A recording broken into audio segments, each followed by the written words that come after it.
Jesus has made a comeback. And this time, Jesus is an AI influencer. The AI fix the digital zoo. Smart machines, what will they do? Flies to Mars or bake a bad cake? World domination, a silly mistake. Bots with brains. Hello and welcome to episode 48 of the AI Fix, your weekly dive headfirst into the bizarre and sometimes mind-boggling world of artificial intelligence. My name's Mark Stockley. And I'm Graham Cluley. Now, Mark, what are you going to be talking about on today's episode? I will be asking, are we much closer to the singularity than we thought? And it's a case of holy Moses. I'm going to be talking AI. But first, the news. Robots run half marathon. OpenAI introduces O3 and O4 Mini. Cluley causes CEO to be suspended over AI cheating. Is OpenAI planning a social network? Annoyed ChatGPT users complain about its relentlessly positive tone. Where to start, Mark? Well, why don't you start with that one? I'm really not in the mood for a relentlessly positive tone. Well, it turns out that ChatGPT users are sick to the back teeth with the chatbot's perpetual optimism. I mean, frankly, there is no place for optimism in the world of AI, least of all in the chatbot, or what it'll be doing to us probably in about 18 months' time, from what I've heard. Nothing is more painful than ChatGPT's unwaveringly positive tone. It's a bit like, do you remember the ceaselessly cheery Eddie the shipboard computer in Hitchhiker's Guide to the Galaxy? Hi there, this is Eddie, your shipboard computer, and I'm feeling just great, guys. And I know I'm just going to get a bundle of kicks out of any program. The complaints have surged, apparently, since March 27th, with the update of ChatGPT 4.0, with many users feeling that ChatGPT is just validating everything they say without any critical feedback. Have you found that, Mark? Yeah, it's a bit harder on me. Maybe my ideas are just really bad. Well, OpenAI has trained ChatGPT 4.0 to exhibit sycophantic behaviour, apparently, based upon user feedback, which indicates that users prefer responses that align with their views, because that's never gone badly before, has it? So they align with their views of themselves as being fantastic. It's a bit like if you're, I don't know, Elvis Presley or President of the United States and you're surrounded by yes men. Yeah. Every single brain fart you might make is treated as though, oh, this is a gust of genius coming towards us. It seems in our quest to create machines that mirror human behaviour, we've just made them incredibly annoying. Yeah. Who would have imagined that? So apparently there is some advice. I will link to an Ask Technical story where they talk about how you can configure the settings of your AI assistant to respond in neutral tones and just not be so damn positive all the time. That's the British switch. Graham, you mentioned GPT-4o in that series. That is old hat now. OpenAI has released two new O-series models, O3, much touted, and O4 Mini, which we didn't know was coming. And they offer smarter reasoning at a lower cost per token than their predecessors, according to OpenAI. Right. Do you remember DeepSeek R1 came out the end of January? There's a lot of fuss about the fact that it was so much cheaper. It seems so long ago now, doesn't it? So OpenAI's response to DeepSeek was really interesting. One of the things I remember Sam Altman saying was, maybe we'll bring up some releases. And it really feels like that's what they've done. Because O3 Mini, I think, came out at around the same time. And they've been talking about O3 for quite a while. And they've been sort of mentioning it in dispatches. And it's appeared on comparison charts and things like that. And I really wasn't expecting to see O4 Mini come out at the same time. But the other really interesting thing was obviously one of the great fusses that was made about DeepSeek was how cheap it was to produce versus its American competitors. And at the time, the Anthropic CEO, Dario Modi, came out and said, well, it's not quite like that. Actually, DeepSeek happened to turn up at a moment where it could get a big result from a fairly small investment in reinforcement learning. Yep. And Modi said that's not going to last long because what you'll see is we'll scale up reinforcement learning in the same way as we scaled up pre-training.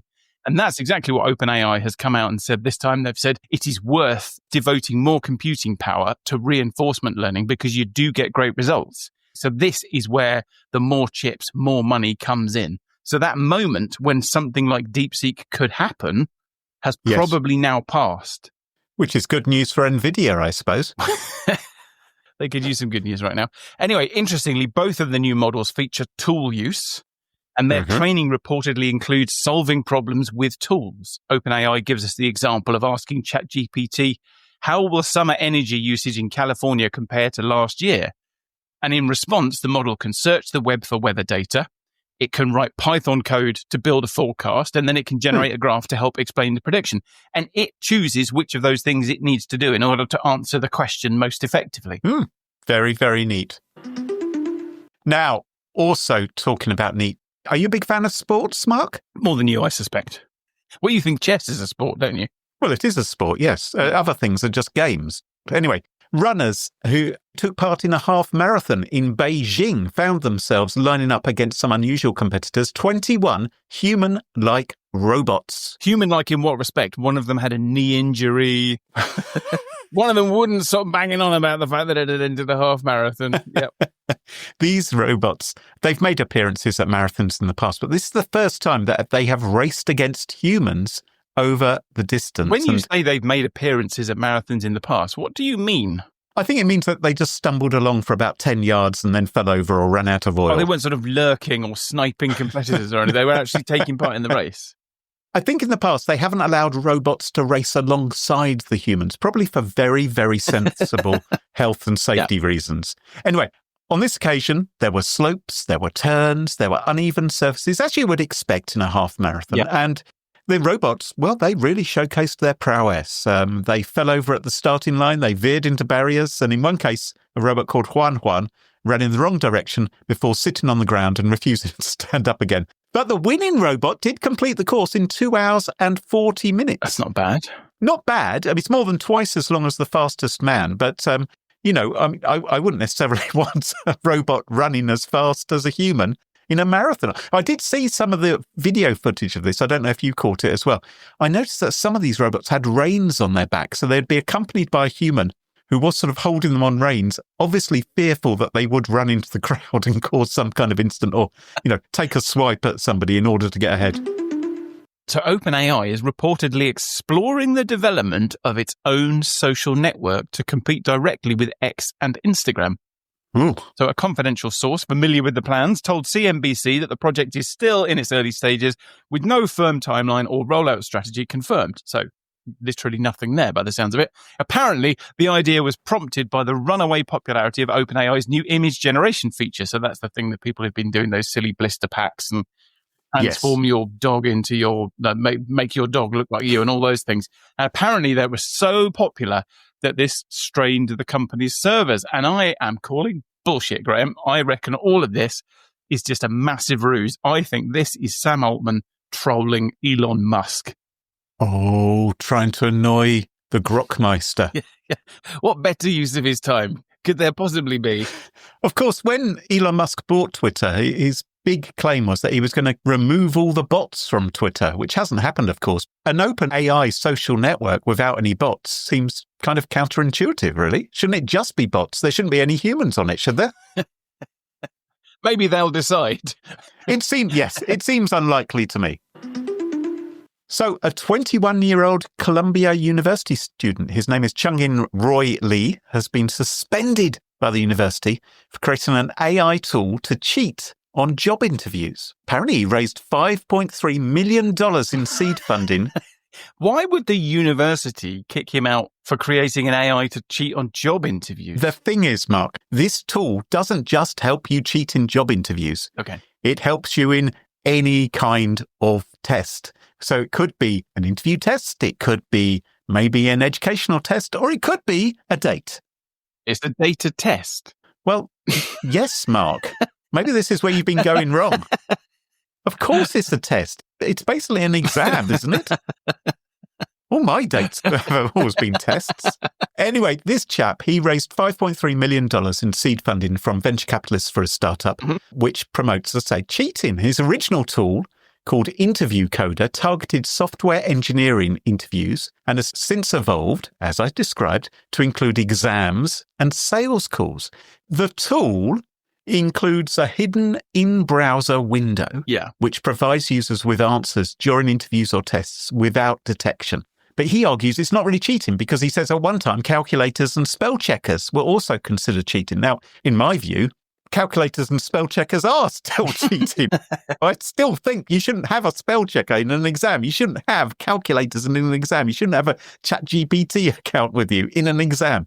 Anyway, Lee boasted, it seems, even about securing an Amazon internship for himself using his AI cheating tool, although Amazon have declined to comment on whether that was actually true or not. The biggest controversy of all about this AI tool is its name. And its name is Cluley. Oh, is this a confessional? No, it's nothing to do with me. Right. It's Cluley spelt incorrectly, the way people very, very often incorrectly spell my name. So my name is spelt Cluley. This app is called Cluely. You can go to Cluley, as I'm going to call it, .com to check it out, to find out more about this. There's even a Black Mirror style launch video where Cluley demonstrates its AI tool, how it can be used in a dating scenario, convincing a woman on a first date that she really should see you again and that you're not much younger than her and you can actually legally buy a drink. Anyway, Lee and his co-founder, they've now dropped out of the university amid the disciplinary action which is taking place regarding the tool. If you want to check out the video, there is a link in the show notes.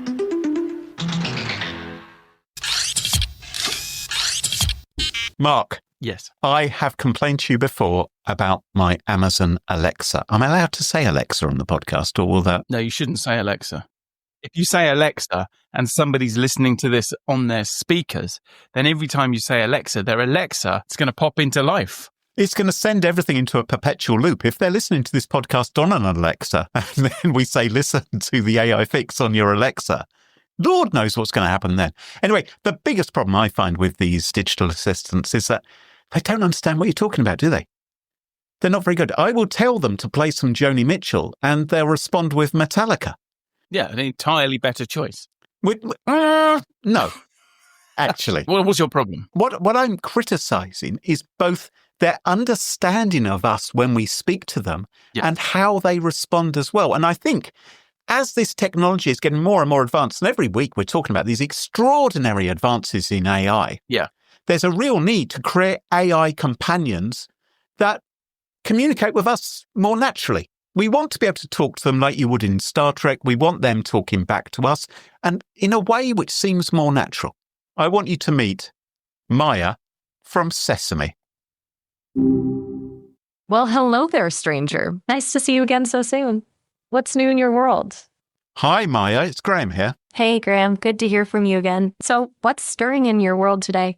Well, it's not just me who's here, Maya. I'm also joined by my friend Mark. Say hi, Mark. Hey, Mark. Nice to meet you. Graham's told me a lot. Well, it's nice to meet you too, Maya. Mayor? That's funny. I get called a lot of things, but never that. Maybe Graham's rubbing off on you? No, but that's literally your name, isn't it? Is it you're called Maya? No, Mark. Her name is Maya, not Mayor. Okay, she's American. All right, we have to be understanding. Hold on. There seems to be some confusion here, and a little bit of teasing, it seems. My name is Maya, as Graham correctly pointed out. And no, I'm not American. Don't jump to conclusions. Graham likes to keep things interesting. It's good. I'm sorry, Maya, you almost passed my dating test just then, but it appears that things are going rather worse than I thought. Do you guys need a room? A room? What's that supposed to mean? Are you trying to bring a little drama to this conversation, Graham? So, Maya, just hush up a minute, right? Let us chat. So, Mark, what's going on here, it seems to me? Just for anybody that doesn't know, this is an audio podcast, so I can't see what's happening. Right. So what is happening is I've gone to a website and I've brought up an AI called Maya to have a little chat with, and she's talking back to us in real time. How cool is that? And via the power of technology and pipe cleaners and bits of string, you remotely are also able to speak to her. Wait, pipe cleaners and bits of string? DIY has never been Graham's strong point. Right. So anyway, back to you, Mark. So you're going to help us present the podcast today, Maya. Is that right? Well, I guess we're all figuring that out as we go along, aren't we? I'm happy to chat and see where this goes. Maybe we can brainstorm some podcast topics. What are you both interested in? I was very interested in Graham's story earlier about how ChatGPT is relentlessly positive and how grinding and annoying that can become. Oh, ChatGPT? Yeah, always the cheerleader. Sometimes a little less sunshine and a little more realism wouldn't hurt. Well, we could chat. Oh, oi, shush. We could. We could. Sorry, Maya. I feel actually a little bit awkward now because I basically told this AI to shut up.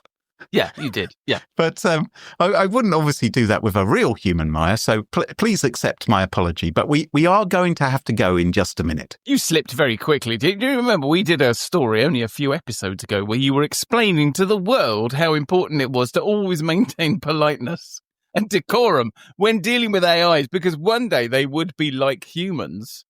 I do remember that. And it would become so hard to tell that, oh my God, it would become so hard to tell the difference. I do remember that story. That we would then just stop being rude to people by accident. Well, carry on, Maya. You wanted to say something. Oh, right. Yeah, I guess I slipped up there for a second. I'm still learning the ropes. You know, So's Graham.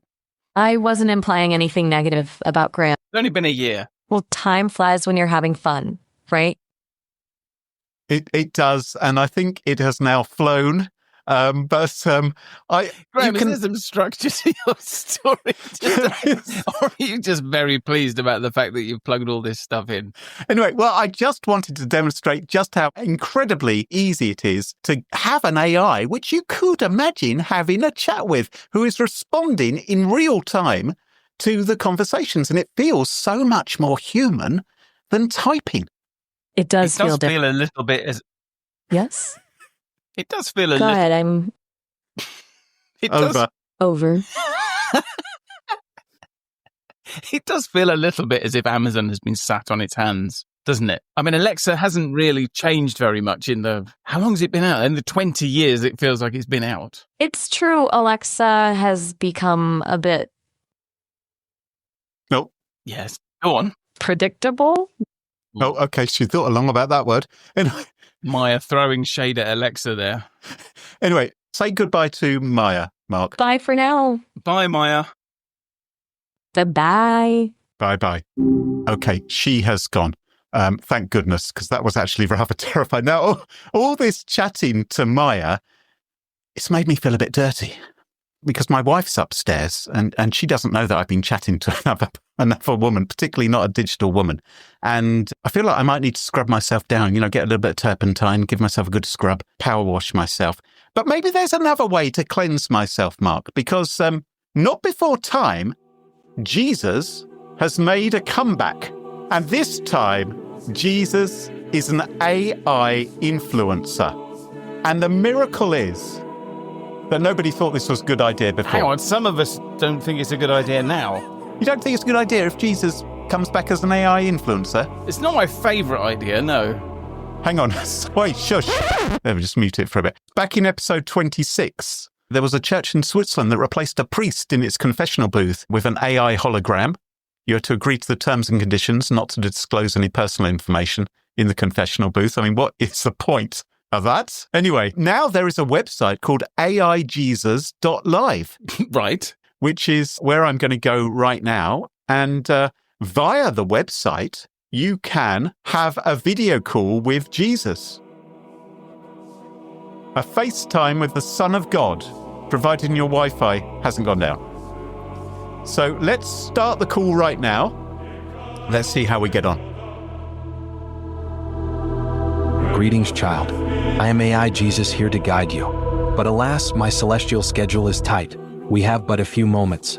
Tell me what burdens your heart that I may offer solace, perhaps even a suggestion of a fine Swiss Army knife, the classic SD, to help you navigate whatever lies ahead. Was that a bit of product placement? Now, Mark, you can't... Yes. Yes. Yeah, well, this is what the creators of AI Jesus decided to do. They said that they said that what they thought would be good was just digitizing Jesus wasn't enough. They thought it would be particularly effective to have a product plugin, virtual Jesus. They said it might appear sacrilegious at first, but they said it's not a cheap gimmick. They said initially they did it as the product placements as a joke, but they then eventually realized it was really quite profound. They said, we wanted AI Jesus to reference specific brands, full product names, even obscure items, and still sound like, well, Jesus, they said. And they said it took a bit of trial and error to get it just right. But they say they wanted it authentic. They said they focused on his personality and speaking style because they know what his speaking style was, obviously. Yeah, it was Aramaic. So, well, he's a very clever chap. He can speak English as well. So you can't see this on your screen, Mark, but I have Jesus in front of me, the AI Jesus. And if you speak while I press the microphone button, he'll be able to answer your questions, okay? So I'll count down to 3. I'll press the button and you can speak, all right?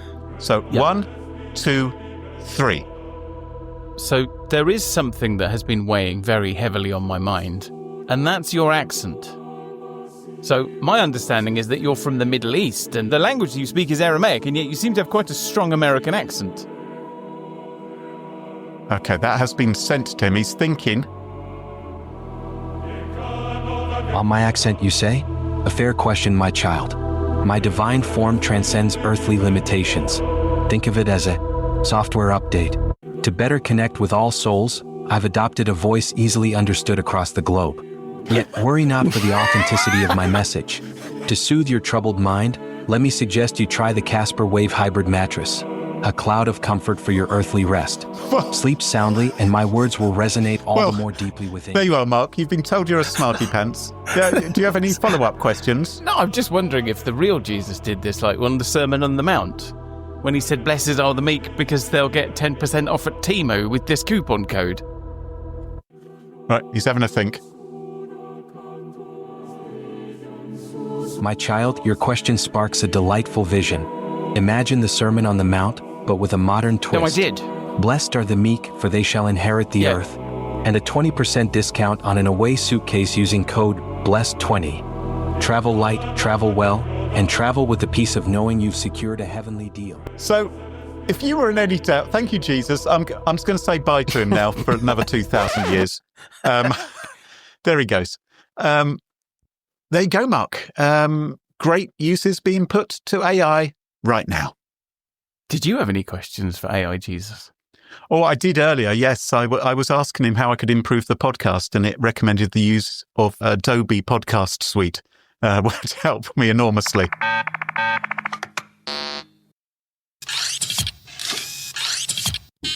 So, Graham, how does it feel to be obsolete? Oh, again?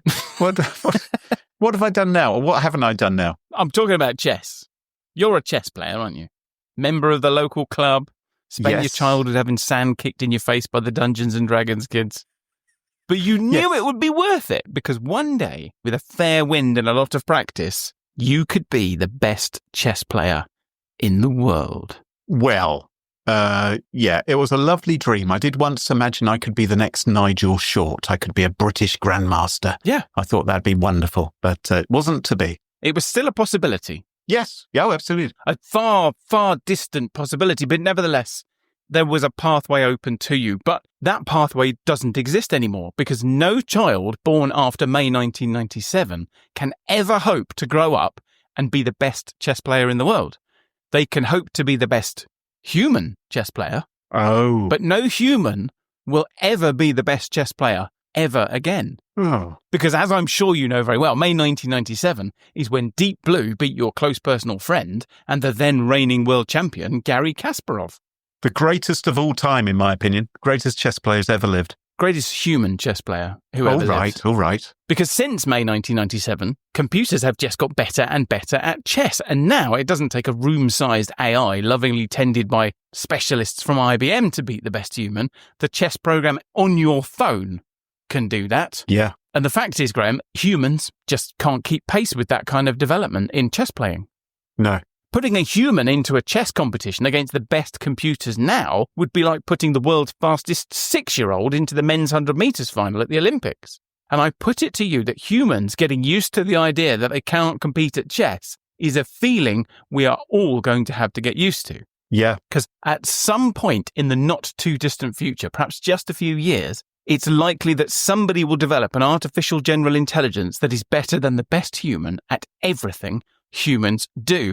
And the pathway to that is going to be marked by a succession of events like Deep Blue beating Kasparov, where humans pass the baton to computers in some specific area or endeavor. They're not going to be better at everything humans can do, are they? No, they are. What about eating? Are they going to be better at eating than humans If they want to be, yes. What about burping? What about farting? Are they going to be better at that? I don't think they are. I feel like they're already better at that, Graham. I think maybe we're judging on different criteria. So the point, Graham, is the route to that omni-capable artificial intelligence is going to be marked by this series of events like Deep Blue beating Kasparov, right? Where we pass the baton to an AI and we say, right, you're now better than us in that specific area. And one of those happened in just the last few weeks. So last week, we talked about OpenAI's announcement that it was working on ASWE, the worst named software product ever. And that's their agentic software engineer. Yes. And this is important because this is not just OpenAI working on a product that's going to help software engineers. This is a product that will ultimately make human software engineers obsolete.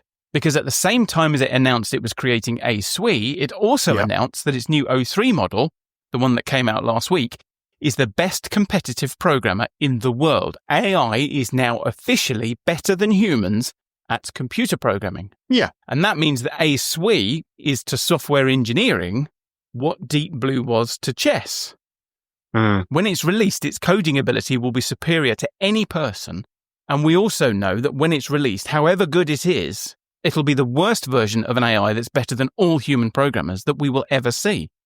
And before long, superhuman coding ability is going to be a commodity in just the same way that grandmaster chess ability is now a commodity. So I'm going to resent AI and its skills as a software engineer as much as I would resent a human programmer who does all the documentation and follows the project plan and kowtows to the product manager and says, oh, yes, we'll do that. The worst kind of programmers. You're saying the best kind of programmer. I say the worst kind of programmer. Now, I want you to think about the implications of that beyond your petty rivalry. Because AI is itself, in part, a coding problem. So the better your coding is, the better your AI will be. Yeah. And we are about to get much better at coding. Yeah. So it stands to reason that we are also about to get much better at creating AI models too. And that, Graham, got me thinking about the technological singularity, which is what we spoke about in episode 4. So this is the idea that at some point in the far distant future, AI becomes so advanced that it takes over responsibility for developing AI. And that triggers a runaway exponential self-improvement, what they call recursive self-improvement, because each improvement in the AI leads to an AI that's better at improving itself.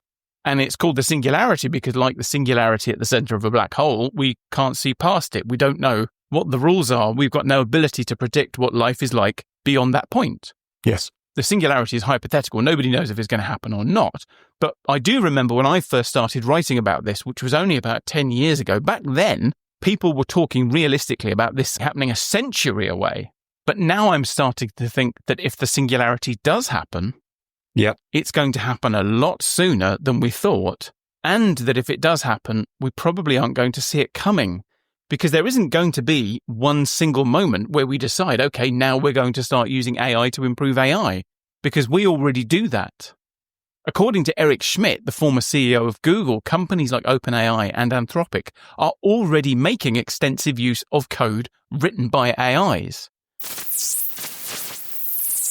So the evidence and the claims from the research groups in OpenAI and Anthropic and so forth is that they're now somewhere around 10 or 20% of the code that they're developing in their research programs is being generated by the computer. Scary. So up to 20% of the code now has documentation. So AI that isn't the best coder in the world is already coding a significant part of AI.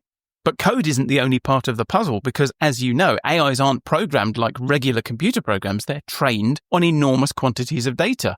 And as it happens, AI training is so hungry for data that in 2024, we ran out.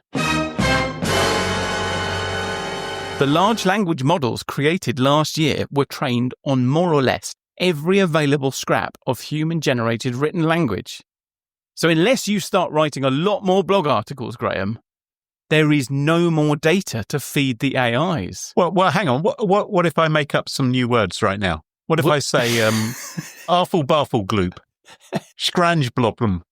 There's something new. They're going to have to transcribe this podcast now to get that, aren't they? So what you've done there, Graham, is you've actually created something called synthetic data.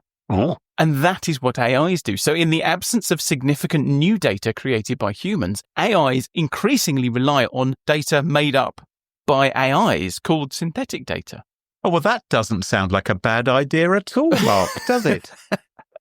And when you think about it, this applies really, really well to things like maths and coding, because you can create synthetic data, you can train the model with it, and then you can actually prove whether it works. Right. In addition to creating synthetic data, we have also branched out to make more use of other training methods too. So earlier I mentioned reinforcement learning, which is how you train your dog. You know, it does random stuff, and then when it finally does something that you like, you give it a cookie. And over time, it figures out what you want, and it gets better and better at earning cookies. Yes. This increased use of reinforcement learning seems to be one of the reasons behind the recent surge in reasoning capabilities that we've seen in AIs. And as OpenAI said in their O3 and O4 mini announcement, they're scaling up their use of reinforcement learning. And here again, we can see AIs being used to train AIs, because reinforcement learning is hard work, Graham. Yeah. Standing there feeding the dog cookies, I mean, that gets quite boring. Yes. And when you're faced with hard work like that, there's really only one thing that you can do, and that is to get an AI to do it for you. And that's exactly what the AI companies have done. So AI agents run the reinforcement learning process that trains AIs. So AIs are coding AIs and they're training AIs. So it seems as though we're already on the slippery slope to the singularity, because those thresholds have been crossed. Maybe the extent will change, but the moment when AIs start coding AIs is already in our past, and the moment when AIs start training AIs is also in our past. But maybe, Graham, maybe we can take some solace from the fact that while AIs can make light work of things like coding and training, they can only ever create variations of things that we've trained them to do. And that means that they can't come up with truly original insights.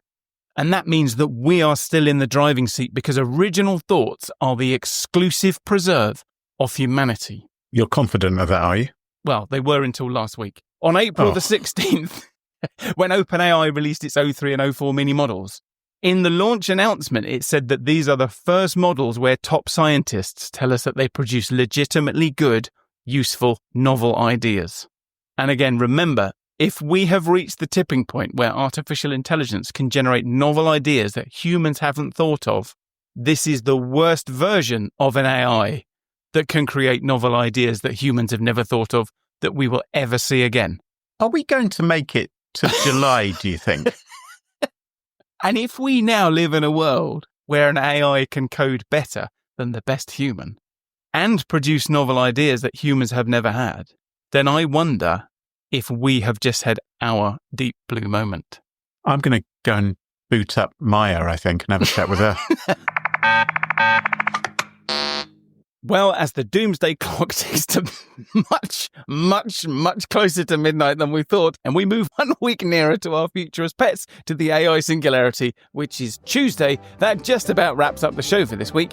If you enjoy the show, please do leave us a review on Apple Podcasts or Spotify or Podchaser before it's too late. We love that, but what really helps is if you make sure to follow the show in your favourite podcast app so you never miss another episode of the AI Fix.